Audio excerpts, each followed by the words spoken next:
नमस्कार, मैं हूं आर्यन बोध और आप देख रहे हैं बिग इंडिया टीवी। साथियों, देश में बाबा साहब का सपना पूरा होने वाला है, या फिर यह कहे कि मान्यवर साहब काशीराम जी का सपना पूरा होने वाला है। क्योंकि साथियों, बिहार से शुरुआत हो चुकी है बहुजनों के सपने पूरे होने की कहानी। क्योंकि आपने देखा बिहार के अंदर वहां के मुख्यमंत्री नीतीश कुमार जी ने जातिगत सर्वे करवा दिया, या ये कहिए जातिगत जनगणना करवा दी, और जिससे देश के तमाम मनुवादी लोगों के पेट में दर्द होना शुरू हो गया है। ये बात आप भली भांति जानते हैं। अब आप इसका अंदाजा इस बात से लगा सकते हैं, जो बयान नीतीश कुमार जी के मुख से आज संसद में निकल गया, सेक्स को लेकर, जनसंख्या वृद्धि को लेकर जो बातें उन्होंने कही, आपने सुनी भी होगी। नहीं सुनी तो आप सुन लीजिए इस वीडियो में। उन्होंने कहा कि अगर पढ़ लेगी लड़की और वो जब शादी होगा लड़का लड़की में, तो जो पुरुष है वो तो रोज रात में जो सदिया होता है उसके साथ करता है ना, तो उसी में और पैदा हो जाता है। और लड़की पढ़ लेती है तो हमको मालूम था कि वो करेगा, ठीक है, लेकिन अंतिम में भीतर मत घुसाओ, उसको बाहर कर दो।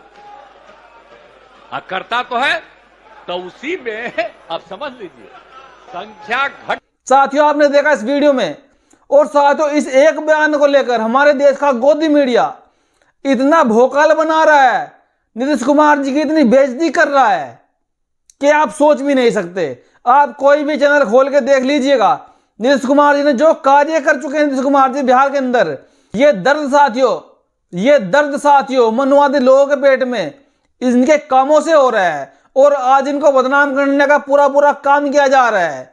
क्योंकि ये मुद्दा नहीं है, क्योंकि ऐसा ही एक मामला भी कुछ दिन पहले रमेश बिधूड़ी जी ने संसद के अंदर खड़े होकर बयान दिए थे दानिश अली जी के ऊपर। क्या उसके ऊपर गोदी मीडिया के पत्रकारों ने ऐसी लंबी वीडियो बनाई 1-1 घंटे की? क्या उनसे सवाल पूछे? क्या उसमें कहा लोगों ने कि पूछता है भारत रमेश बिधूड़ी जी, आपने बयान कैसे दे दिया दानिश अली जी के ऊपर? लेकिन वो लोग नहीं पूछेंगे उन लोगों से, क्योंकि वो लोग भाजपा के आदमी है। ये पूछेंगे बहुजन समाज के लोगों से जो बहुजनों के लिए काम कर रहे हैं। और आप जानते हैं नीतीश कुमार जी ने 4 लाख युवाओं को नौकरी दी है बिहार के अंदर। साथ ही 4 लाख नौकरी तो योगी सरकार ने भी नहीं दी है उत्तर प्रदेश के अंदर, जबकि बड़ा राज्य है उत्तर प्रदेश जनसंख्या के हिसाब से अगर आप देखें तो। लेकिन साथ ही बिहार के अंदर बहुजनों की सरकार है, पिछड़ों की सरकार है, और इन तीनों की तिगड़ी ने एक ऐसा काम और कर दिया ऊपर से, बिहार के अंदर ओबीसी समाज के लोगों को, पिछड़े समाज के लोगों को साथियों 65% आरक्षण देने का प्लान बना रही है नीतीश कुमार की सरकार। 65% आरक्षण साथियों। और जो हमारे देश के गृह मंत्री अमित शाह बिहार में बयान देकर आए कि यह फैसला नीतीश कुमार जी का तब का है जब हमारी सरकार गठबंधन की सरकार थी, यानी कि यहाँ पर जातिगत जनगणना कराने के लिए हम भी तैयार थे बिहार के अंदर। ये बात अमित शाह जी बोलकर आए हैं बिहार में। तो मैं इनसे ये कहना चाहूंगा कि आपकी सरकार उत्तर प्रदेश में है, आप वहां की जनगणना करवा दिए। आपकी सरकार गुजरात में है, आप वहां जनगणना करवा दिए। आपकी सरकार हरियाणा में है, आप वहां करवा दिए।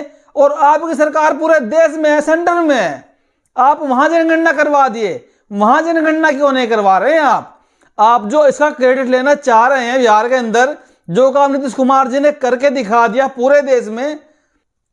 लेकिन साथियों, मैं आपको एक बात और बता दूं, अभी मोहन भागवत जी का एक बयान आया है कि हम देश के दलितों को, पिछड़ों को मंदिरों में एंट्री दे रहे हैं कि आप आइए मंदिरों में हिस्सेदारी दे रहे हैं। लेकिन साथियों, बहुजन समाज इतना अब गया गुजरा नहीं रहा, अब ये समाज जागरूक हो गया है। इसको हिस्सेदारी चाहिए नौकरियों में, हिस्सेदारी चाहिए ब्यूरोक्रेसी में, हिस्सेदारी चाहिए सुप्रीम कोर्ट में, हिस्सेदारी चाहिए कॉलेजों में, यूनिवर्सिटियों में, बड़े बड़े पदों पर हिस्सेदारी चाहिए, जमीन में, व्यापार में। और ये लोग आपको मंदिर में उलझाना चाहते हैं दोबारा से। अब देश के युवा जागरूक हो चुके हैं, ये बहुजन समाज जागरूक हो चुका है, क्योंकि इनके पास आ चुका है सोशल मीडिया। और साथियों, आप देख लीजिएगा पूरे देश में क्रांति छा गई है। अभी आपने देखा नीतीश कुमार जी ने गठबंधन बनाया था इंडिया नाम का। नीतीश कुमार जी ने तमाम मेहनत की, देश के तमाम बहुजन दलों को जोड़ा, गैर बहुजन दलों को भी जोड़ा, और 27-28 दलों को एकजुट लाकर खड़ा कर दिया, एक मंच पर लाकर खड़ा कर दिया। लेकिन इसमें हुआ क्या? कांग्रेस ने गठबंधन को एक झटके में तोड़ दिया। यानी कि आप सोच सकते हैं, कांग्रेस नहीं चाहती कि गठबंधन हो और देश के बहुजन दल एकजुट हो और बीजेपी को हराए। कांग्रेस चाहती है मैं अकेले बीजेपी को हराऊंगी, नहीं हरा पाई तो बीजेपी रह लेगी, मैं अगली बार बीजेपी को हरा दूंगी। लेकिन अगर सत्ता में बीजेपी है तो विपक्ष में हम रहेंगे, और अगर सत्ता में हम हैं तो विपक्ष में बीजेपी रहे। कांग्रेस यही चाहती है। लेकिन साथियों, शायद अब देश में तीसरा मोर्चा बनने वाला है, इसकी शुरुआत हो चुकी है। साथियों, मैं यकीन के साथ कह सकता हूं, अगर देश के बहुजन दल मुश्किल से 4-5 राज्यों में गठबंधन कर ले 2024 के लिए, और तमाम बहुजन नेता सपा, बसपा, नीतीश कुमार, लालू यादव, हेमंत सोरेन, एमके स्टालिन और जो 1-2 और भी होंगे, अगर ये आपस में गठबंधन कर ले तो साथियों बीजेपी का रास्ता ये गठबंधन करके 2024 का आराम से रोक सकते हैं। और 2024 में एक ऐसी राजनीति निकल कर आएगी जो बहुजनों के लिए अमृत का काम करेगी। बहुजनों के सारे दुखड़े दूर हो जाएंगे अगर ये गठबंधन कर ले। कांग्रेस को भी छोड़ना पड़ेगा, भाजपा को भी छोड़ना पड़ेगा, जितनी भी सवर्ण समाज की पार्टियां हैं सबको छोड़ना पड़ेगा और आपस में बहुजनों का गठबंधन बनाना पड़ेगा, या फिर ये कहें कि शूद्रों का गठबंधन बनाना पड़ेगा। आप जानते हैं हमारे देश में पहले मनुस्मृति लागू थी और उसके अनुसार 4 वर्ण बनाए गए थे, ब्राह्मण, क्षत्रिय, वैश्य और शूद्र। शूद्र समाज में, शूद्र कैटेगरी में देश के तमाम SC, ST, OBC, मुस्लिम, ईसाई, जैन, पारसी, बौद्ध, सिख सबको रखा गया शूद्र वर्ण में। अगर ये लोग आपस में गठबंधन कर ले 2024 के लिए तो साथियों कोई मई का नाल नहीं जो इनको हरा दे, आप लिख कर रख लीजिए। लेकिन साथियों नीतीश कुमार जी ने एक बड़ी लकीर खींच दी है, बिहार से शुरुआत कर दी है। देश के बहुजनों को हक देने के लिए OBC को 75% कोटा देने जा रही है बिहार की सरकार। 4 लाख नौकरियां बिहार की सरकार दे चुकी है, जातिगत जनगणना दे चुकी है। एक तरफ राहुल गांधी जी देश में पिछड़े समाज को छलने का काम कर रहे हैं। 2024 के लिए उन्होंने ऐसे ऐसे बयान दिए कि हम OBC को न्याय देंगे, हम OBC को हक देंगे। लेकिन लोग नहीं भूलेंगे राहुल गांधी जी के पिताजी राजीव गांधी जी ने संसद के अंदर OBC आरक्षण के विरोध में 2 घंटा पानी पी पी कर भाषण दिया था साथियों। जी हां, 2 घंटा पानी पी पी कर भाषण दिया कि OBC का आरक्षण लागू ना हो, मंडल कमीशन की रिपोर्ट लागू ना हो।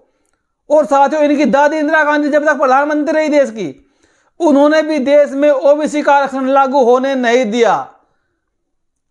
और साथियों उसके बाद VP सिंह की सरकार आई, उनके ऊपर दबाव बनाया शरद यादव ने, लालू यादव ने, करुणानिधि ने, मान्यवर काशीराम साहब जी ने, मुलायम सिंह ने दबाव बनाया, तब जाकर देश में OBC का आरक्षण लागू हुआ, मंडल कमीशन की रिपोर्ट लागू हुई। यह बात आप भली भांति जानते हैं। और जो आज राहुल गांधी जी बड़े बड़े दावे कर रहे हैं कि हम OBC को हक देंगे, मध्य प्रदेश में देख लो, राजस्थान में देख लो, तेलंगाना में देख लो, क्या OBC की जनसंख्या के आधार पर भी कांग्रेस ने, राहुल गांधी ने OBC को टिकट दिया?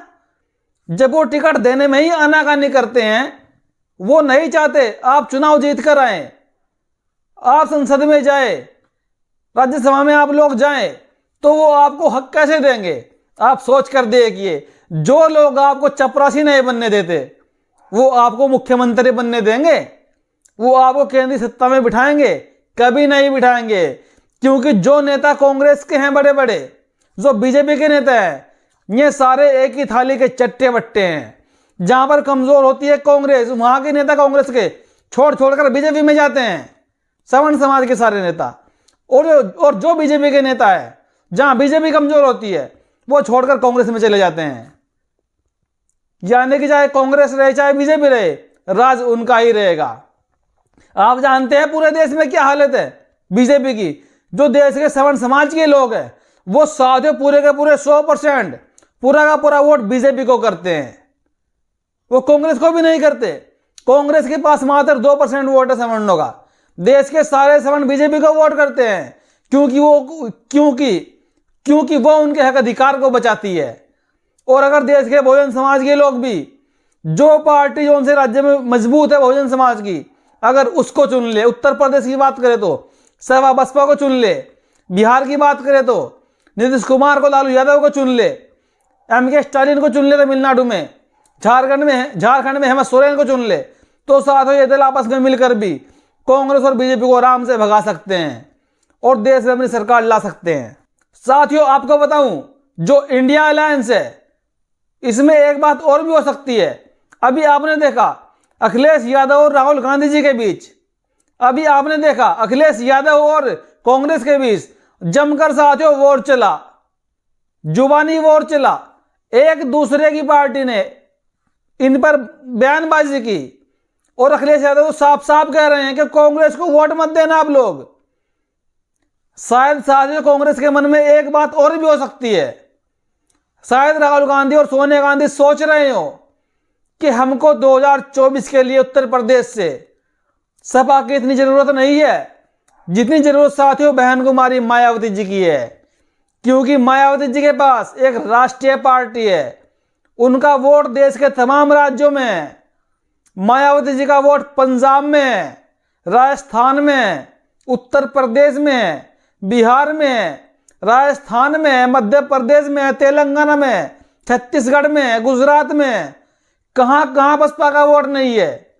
और समाजवादी पार्टी का वोट सिर्फ उत्तर प्रदेश में है। तो साथियों कांग्रेस शायद ये चाह रही हो कि 2024 के लिए उत्तर प्रदेश से हमको बसपा को लेना बहुत जरूरी है, और शायद इसीलिए कांग्रेस ने, राहुल गांधी ने, और शायद इसीलिए कांग्रेस के नेता समाजवादी पार्टी पर हमलावर हो रहे हैं कि इनको पीछे धकेल दिया जाए और बसपा को आगे लेकर आ जाए। क्योंकि बहन कुमारी मायावती जी अपनी रैलियों में लगातार भाजपा के साथ साथ कांग्रेस के ऊपर भी हमलावर है, लेकिन कांग्रेस का एक भी नेता पलटकर बहन जी के ऊपर कोई बयानबाजी नहीं कर रहा है। क्योंकि राजनीति चीज ही ऐसी होती है, झेलना पड़ता है, सुनना पड़ता है। क्योंकि 2024 के लिए लोग कह रहे हैं कि बहन जी के दोनों हाथों में लड्डू है। अगर बहन कुमारी मायावती जी एनडीए को सपोर्ट कर दे तो सरकार इस बार एनडीए की बन जाएगी। अगर बहन कुमारी मायावती जी सरकार इंडिया वाले गठबंधन को कर दे या कांग्रेस के साथ चली जाए तो सरकार साथ कांग्रेस की बन जाएगी। और जो हमारे देश का गोदी मीडिया आज नीतीश कुमार जी सवाल पूछ रहा है, उनकी बेइज्जती कर रहा है, क्या इस गोदी मीडिया ने, नरेंद्र मोदी जी हमारे देश के प्रधानमंत्री है, उन्होंने एक बयान दिया था कि बेटी बढ़ाओ बेटी पढ़ाओ। जब उन्होंने ऐसे बयान दिए कैमरे पर आकर, क्या ये गोदी मीडिया इनके मुंह से एक सवाल निकला? इन्होंने डिबेट चलाई है कि घंटे की?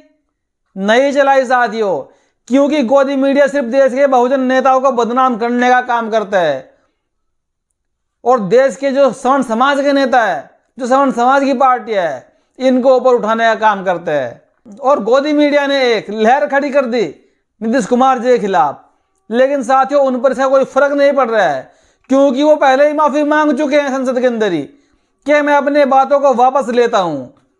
और साथियों ऐसा आज से पहले कभी नहीं हुआ संसद के अंदर कि मैं अपनी बात को वापस लेता हूं।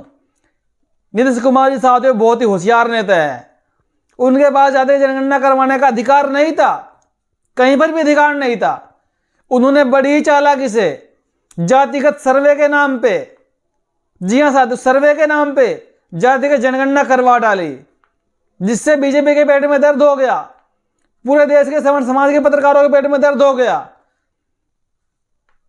इसके विरोध में सुप्रीम कोर्ट कौन गया? बीजेपी के बड़े बड़े नेता सुप्रीम कोर्ट चले गए, याचिका दायर कर दी कि नीतीश कुमार जी ऐसा कैसे कर सकते हैं, इनके पास कोई अधिकार ही नहीं है।